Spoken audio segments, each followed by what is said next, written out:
आपण अनेक वर्षापासून भाजपचे एकनिष्ठ कार्यकर्ते म्हणून आहात आणि अशा वेळी जर बघितलं असेल तर आम्हाला पार्सल उमेदवार नको तर आम्हाला नाही, लक्षात घ्या, पार्सल हा शब्द चुकीचा आहे. माननीय विजयजी होले हे सुद्धा प्रभागातच राहतात. गेल्या 35 वर्षापासून ते सुद्धा भारतीय जनता पार्टीचं काम करतात आहे. ते सुद्धा निष्ठावंत कार्यकर्ते आहेत. त्यामुळे पार्सल हा शब्द नाहीये. कुठल्या भागावर अन्याय होत असतो.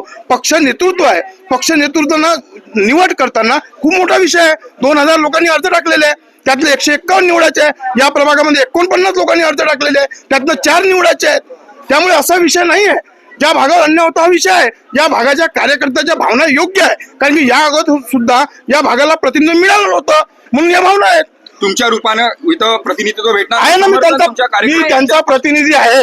पण नगरसेवक असलो तरी चालेल, नसलो तरी चालेल, पण कार्यकर्त्यांच्या भावना दुखावणार नाही याची गॅरंटी आहे. भारतीय जनता पार्टीच्या कार्यकर्त्याला आश्वासनाची गरज नाही.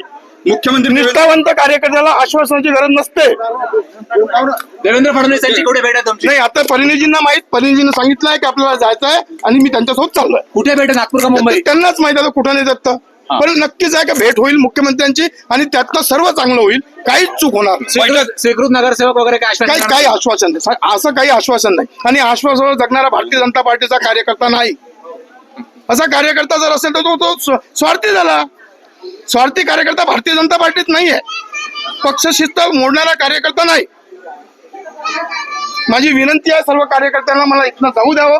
मी माझ्या माननीय मुख्यमंत्र्यांची बैठक आहे, त्या बैठकीत जे काही होईल मी तुमच्याशी आल्यानंतर बोलतो.